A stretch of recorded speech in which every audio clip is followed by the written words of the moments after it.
नमस्कार दर्शक बंधु दीर्घ 501 वर्ष परे महासंयोग प्रभु शिवों कृपारू चमकिबाकू जाउची। एही 6 राशिर भाग्य घरे हेबो खुशीर वर्षा। जानन्तु आपणक राशि विषय रे।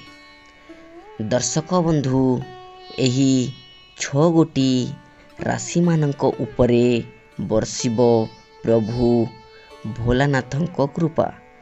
बंधुगण ग्रह मानक गतिविधि रे परिवर्तन कारणरू समस्त व्यक्ति मानक जीवन प्रभावित होइथाए। जदि कोनोसी राशि रे ग्रह मानक स्थिति ठीक थाए तेबे ताहार जीवन उपरे सकारात्मक प्रभाव पड़ी थाए। जदि ग्रह मानक स्थिति ठीक न थाए तेबे व्यक्ति मानकू बहुत समस्यार सामना करबाकू पड़ी थाए। सेथिपाई राशि एवं नक्षत्र मानक बहुत महत्व रही अछि। ज्योतिष शास्त्र गणना अनुसार एही 6 गोटी राशि उपरे भगवान भोलानाथଙ୍କ विशेष कृपा वर्षिबाकू जाउची, जहा द्वारा एही 6 गोटी राशि व्यक्ति मानक भाग्य खोली जीवो एवं ए मानकू धन उपार्जनर नुआ सुजोग प्राप्त हेबो। दर्शक बंधु तेबे आसंतु जानिबा सेही भाग्यशाली राशि मानक विषय रे।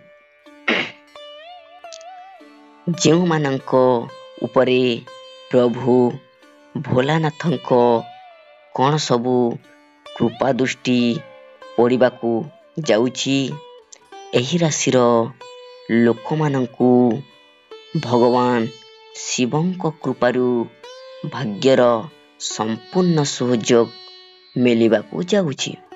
कंपनी तरफरू विदेश यात्रा करिबार जोग मध्य बनुअछि एवं एहा द्वारा आपण विशेष लाभदायक हेबे। निजर बुद्धिमत कारणरू आपण प्रचुर धन उपार्जन करिबे।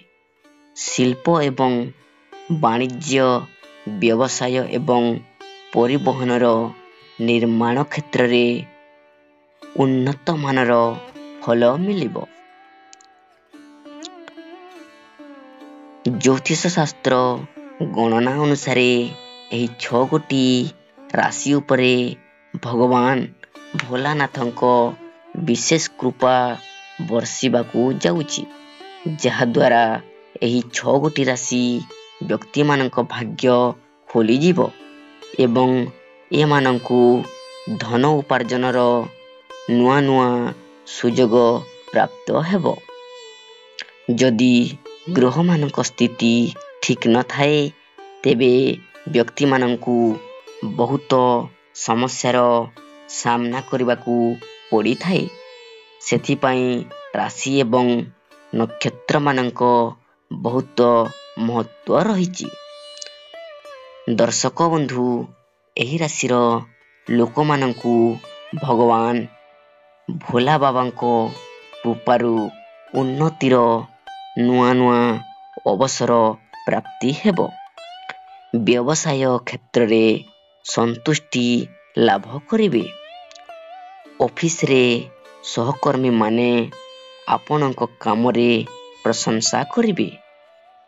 प्रिय लोक मानक सहित संपर्क स्थापन हेबो।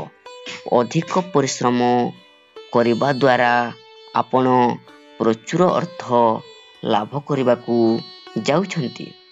बहुत दिनरू लागि रहिथिबा चिंता एवं विवादरू एबे मुक्ति मिलिबो।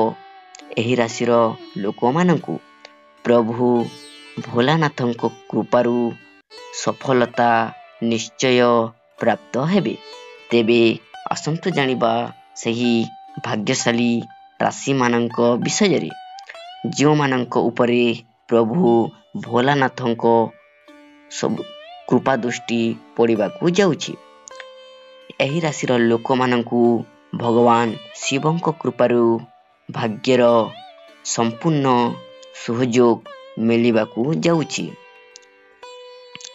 କମ୍ପାନୀ ତରଫରୁ ବିଦେଶ ଯାତ୍ରା ଆପଣମାନେ କରିବାର ଯୋଗ ବନୁଅଛି ଏବଂ ଏହାଦ୍ୱାରା ଆପଣ ବିଶେଷ ଲାଭଦାୟକ ହେବେ।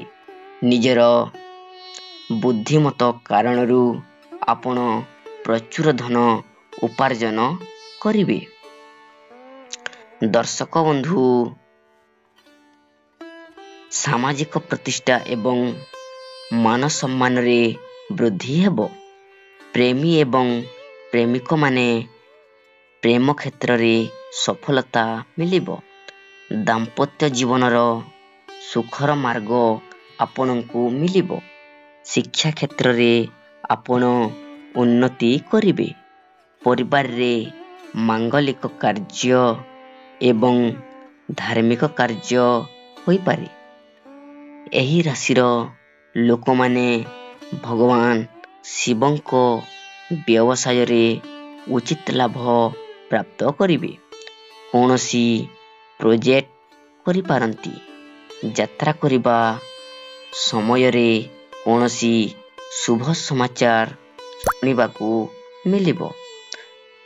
ବନ୍ଧୁଗଣ, ଦାମ୍ପତ୍ୟ ଜୀବନର ସୁଖର ମାର୍ଗ ଆପଣଙ୍କୁ ମିଳିବ। ଶିକ୍ଷା କ୍ଷେତ୍ରରେ ଆପଣ ଉନ୍ନତି କରିବେ। ପରିବାରରେ ମାଙ୍ଗଳିକ କାର୍ଯ୍ୟ ଏବଂ ଧାର୍ମିକ କାର୍ଯ୍ୟ ହୋଇପାରେ। ଦର୍ଶକ ବନ୍ଧୁ, ଏହି ରାଶିର ଲୋକମାନେ ଭଗବାନ ଶିବଙ୍କ ବ୍ୟବସାୟରେ ଉଚିତ ଲାଭ ପ୍ରାପ୍ତ କରିବେ।